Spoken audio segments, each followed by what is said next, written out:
અમદાવાદમાં પનીરના નામે ફરી એકવાર લોકોના આરોગ્ય સાથે ચેડા થતા હોવાનો મોટો ખુલાસો થયો છે। શહેરની 10 હોટલ અને રેસ્ટોરન્ટમાંથી એનાલોગ પનીર મળતા ફૂડ વિભાગે દંડનીય કાર્યવાહી કરી છે। તપાસમાં સામે આવ્યું છે કે કેટલીક હોટલોમાં દૂધમાંથી બનેલા મિલ્ક પનીરની જગ્યાએ વેજીટેબલ ઓઇલ અને પામ ઓઇલમાંથી બનેલું એનાલોગ પનીર ગ્રાહકોને પીરસવામાં આવતું હતું। અમદાવાદ મ્યુનિસિપલ કોર્પોરેશનના ફૂડ વિભાગે નિકોલ, નવરંગપુરા, સેટેલાઇટ, નારણપુરા સહિતના વિસ્તારોમાંથી પનીરના નમૂના લઈને લેબોરેટરીમાં તપાસ માટે મોકલ્યા હતા, જેમાં 10 સ્થળોએ સબ સ્ટાન્ડર્ડ અથવા એનાલોગ પનીર મળી આવ્યું। 3 સ્થળેથી કુલ 173 કિલો પનીર જપ્ત કરવામાં આવ્યું છે અને દરેક હોટલને 10,000 રૂપિયાનો દંડ ફટકારવામાં આવ્યો છે। ફૂડ વિભાગે 1 થી 22 ફેબ્રુઆરી દરમિયાન 495 નમૂનાઓ લીધા 1083 સ્થળોએ તપાસ કરી અને 6.72 લાખ રૂપિયાનો દંડ વસૂલ્યો છે। હવે સવાલ એ છે કે તમે પનીર ખરીદો છો એ સાચું મિલ્ક પનીર છે કે એનાલોગ?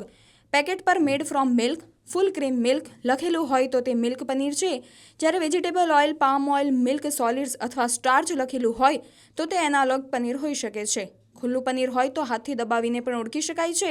દૂધથી બનેલું પનીર નરમ હોય છે અને પાણી છોડે છે, જ્યારે એનાલોગ પનીર રબર જેવું લાગે છે અને દબાવ્યા પછી પાછું શેપમાં આવી જાય છે। ફૂડ વિભાગના અધિકારીઓ અનુસાર એનાલોગ પનીર કાયદેસર માન્ય છે, પરંતુ તેનો ઉપયોગ કરવામાં આવે તો મેનુમાં સ્પષ્ટ ઉલ્લેખ કરવો ફરજિયાત છે।